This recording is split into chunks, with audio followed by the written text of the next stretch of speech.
Assalamualaikum warahmatullahi wabarakatuh. Perkenalkan, saya Enzar Puspantias dengan NIM 2203111037. Di sini saya akan menjelaskan mengenai kaidah penggunaan huruf. Nah, hal yang akan saya jelaskan di sini terdiri dari 3 aturan penggunaan, yaitu yang pertama ada huruf kapital, yang kedua ada huruf tebal, dan yang ketiga ada huruf miring. Aturan pertama yaitu penggunaan huruf kapital.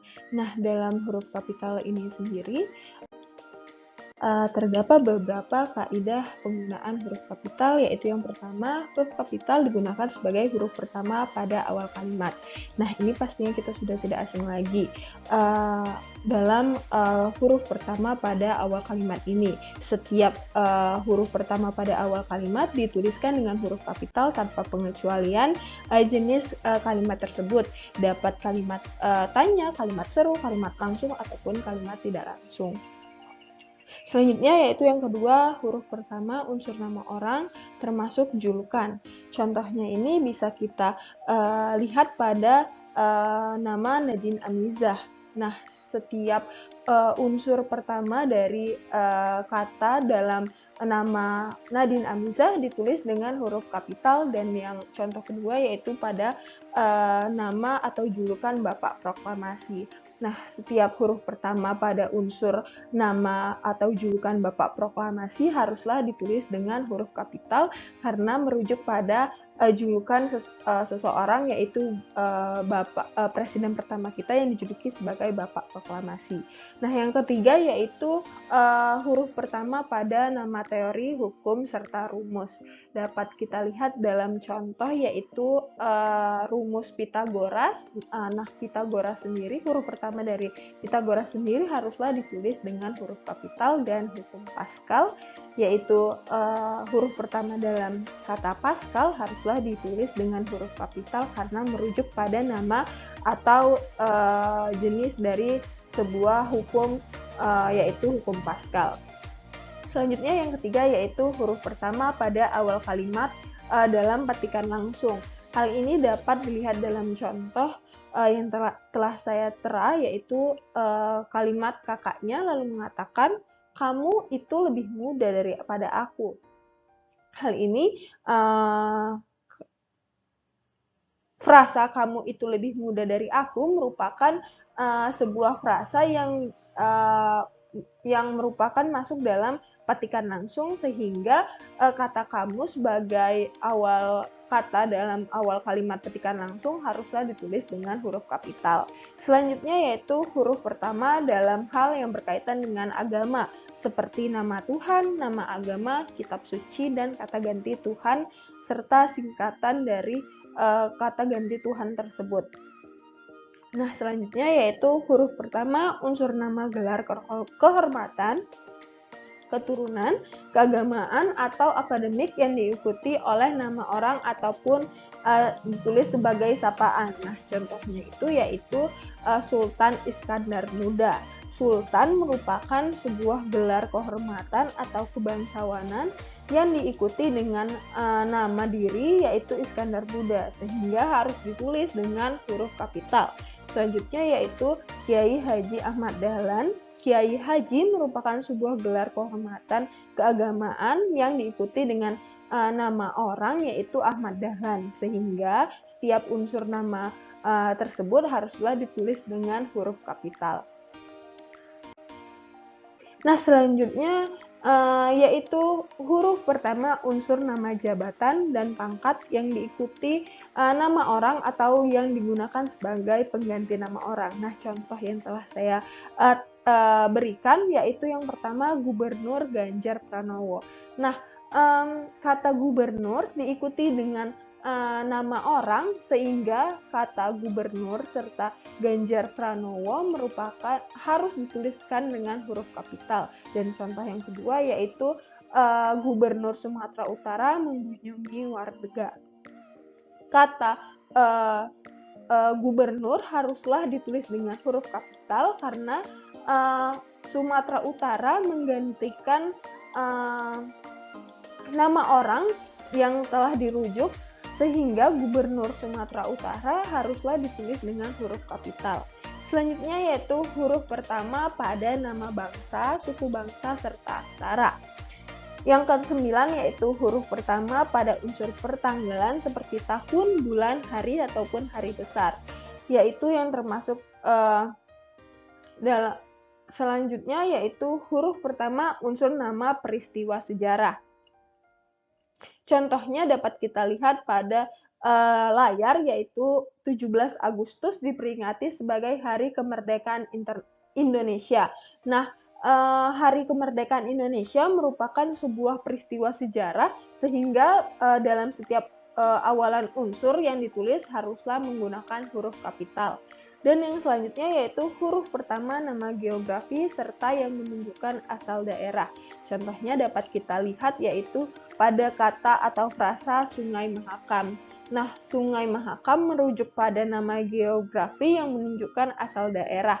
Ini Aceh juga harus dituliskan, kata Aceh juga harus dituliskan dengan huruf kapital karena menunjukkan dan asal daerah dari mie tersebut. Selanjutnya yaitu huruf pertama semua kata yang berkaitan dengan negara seperti lembaga, organisasi, dokumen, serta lainnya. Dapat kita lihat dalam contoh yaitu pada frasa atau kata Dewan Perwakilan Rakyat Daerah yang setiap awalan unsurnya harus ditulis dengan huruf kapital karena merupakan sebuah organisasi atau lembaga kenegaraan. Dan contoh yang kedua dapat dilihat yaitu Undang-Undang Dasar tahun 1945 yang merupakan sebuah dokumen kenegaraan sehingga harus ditulis dengan huruf kapital. Dan selanjutnya yaitu huruf pertama setiap kata termasuk unsur bentuk ulang utuh di dalam judul buku, karangan, artikel, dan makalah, serta nama media massa. Nah, selanjutnya yaitu huruf pertama unsur singkatan nama gelar dan nama pangkat. Contohnya yaitu MPD, yaitu berarti Magister Pendidikan, Captain, yang ditulis seperti tertera dalam layar yang berarti yang merupakan sebuah nama pangkat, dan yang terakhir HJ yang berarti hajah yang merupakan sebuah nama gelar keagamaan. Dan selanjutnya yaitu huruf pertama kata penunjuk hubungan kekerabatan yang digunakan sebagai sapaan. Dapat kita lihat dalam contoh yaitu hai si kembang desa sudah kembali dari perantauan. Kata kembang desa merupakan sebuah sapaan yang ditunjukkan oleh pembicara. Selanjutnya yaitu pada contoh berikutnya, hasil karangan saudara telah kami baca dengan seksama. Kata saudara merupakan sebuah penunjuk hubungan kekerabatan yang digunakan sebagai sapaan sehingga harus ditulis dengan huruf kapital. Nah, terdapat catatan yang harus kita perhatikan dalam hal ini yaitu istilah kekerabatan yang diikuti dengan kata kepunyaan tidak ditulis dengan kapital. Contohnya dapat kita perhatikan dalam kata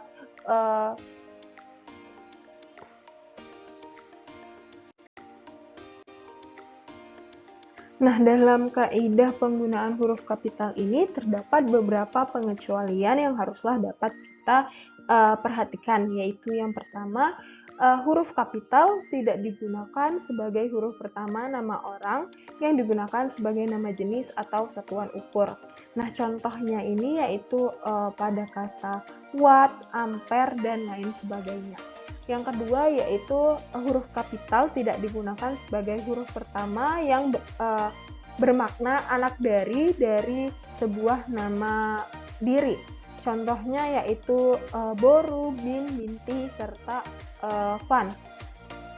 Yang selanjutnya yaitu huruf kapital tidak digunakan sebagai huruf pertama nama bangsa, suku, bahasa yang merupakan kata turunan. Contohnya dapat kita temukan dalam kata keinggris-inggrisan atau dalam kata mengindonesiakan. Selanjutnya yaitu huruf kapital tidak digunakan pada huruf pertama peristiwa sejarah yang tidak digunakan untuk merujuk nama kegiatan atau nama peristiwa tersebut. Dan yang terakhir yaitu huruf kapital tidak digunakan sebagai huruf pertama unsur geografi yang tidak diikuti nama diri, yang contohnya seperti sungai, danau, dan huruf kapital tidak digunakan untuk merujuk unsur geografi yang tidak digunakan sebagai nama jenis. Contohnya seperti jeruk Bali yang tidak merujuk pada suatu unsur geografi, karena jeruk Bali merupakan sebuah unsur nama jenis. Nah, selanjutnya penggunaan huruf miring. Nah, kaidah dari penggunaan huruf miring yang pertama yaitu huruf miring digunakan untuk menuliskan judul buku, judul film, judul album lagu, judul acara televisi, serta nama media massa. Nah, dapat kita lihat langsung dalam contohnya, yaitu contoh yang pertama yang saya berikan pada kalimat saya merasa buku Laut Bercerita layak mendapatkan kepopuleran yang luar biasa. Laut Bercerita merupakan sebuah judul buku, sehingga dalam penulisannya kata atau frasa Laut Bercerita haruslah dituliskan dengan huruf miring. Contoh yang kedua yaitu pada kalimat cek toko sebelah merupakan film yang menggambarkan kehidupan dengan baik. Frasa cek toko sebelah merupakan sebuah judul film, sehingga dalam penulisan pada sebuah kalimat haruslah dituliskan dengan huruf miring. Dan contoh yang terakhir yaitu merujuk pada sebuah nama media massa, yaitu dalam kalimat Detikcom telah menerbitkan tulisan mengenai hal tersebut kemarin. Detikcom dalam kalimat tersebut merupakan sebuah nama media massa, sehingga dalam penulisannya haruslah ditulis dengan huruf miring. Nah, selanjutnya yaitu huruf miring haruslah digunakan untuk menegaskan dan mengkhususkan bagian dalam tulisan. Nah, dapat kita lihat langsung dalam contoh pada layar, yaitu cabai bukan termasuk sayuran. Kata bukan dituliskan miring karena merupakan sebuah penegasan yang merujuk pada penjelasan bahwa cabai termasuk bagian yang lain yang bukan termasuk sayuran. Kalimat selanjutnya yaitu kata ibu dalam kalimat tersebut berarti wanita yang dihormati. Kata ibu haruslah ditulis miring karena mengkhususkan penjelasan dalam kalimat sebelumnya yang dijelaskan pada kalimat tersebut. Selanjutnya yaitu huruf miring digunakan untuk menuliskan kata atau istilah yang berbahasa asing atau bahasa daerah. Dapat kita lihat langsung dalam contoh, yaitu ungkapan Bhinneka Tunggal Ika berarti berbeda-beda tetapi tetap satu jua. Nah, ungkapan atau frasa Bhinneka Tunggal Ika haruslah ditulis miring karena Bhinneka Tunggal Ika bukanlah merupakan sebuah bahasa Indonesia, melainkan bahasa daerah atau bahasa Jawa kuno, sehingga dalam penulisannya haruslah digunakan huruf miring. Nah, contoh yang kedua yaitu pada kalimat bonjour merupakan sapaan selamat pagi yang digunakan dalam bahasa Prancis. Nah, kata bonjour haruslah ditulis dengan huruf miring karena bonjour bukan merupakan kalimat kata bahasa Indonesia. Dalam kaidah penggunaan huruf miring terdapat sebuah catatan ataupun pengecualian, yaitu nama diri seperti nama orang, lembaga, organisasi, ataupun merek dagang yang dituliskan dalam bahasa asing atau bahasa daerah tidak dituliskan dengan huruf miring. Nah, dalam hal ini dapat kita lihat langsung dalam contoh, yaitu ASEAN atau Association of Southeast Asian Nations didirikan di Bangkok, Thailand pada tahun 1967. Nah, dalam contoh ini dapat kita lihat langsung bahwa kata ASEAN merupakan sebuah nama organisasi ataupun lembaga, sehingga dalam penulisannya tidaklah dituliskan dengan huruf miring. Contoh yang kedua yaitu Mark Zuckerberg adalah seorang pendiri dari Facebook. Nah, Facebook merupakan sebuah nama jenis, sehingga dalam penulisannya tidak dituliskan miring walaupun dia merupakan sebuah bahasa asing. Selanjutnya yaitu mengenai kaidah penggunaan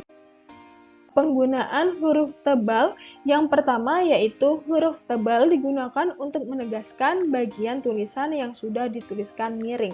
Dapat kita lihat langsung dalam contoh, yaitu pada kalimat tersebut kata as dituliskan miring karena as merupakan sebuah kata yang dituliskan dengan dengan bahasa asing, sehingga dia dituliskan miring dan merupakan sebuah penegasan dalam kalimat, sehingga haruslah dituliskan dengan huruf bercetak tebal.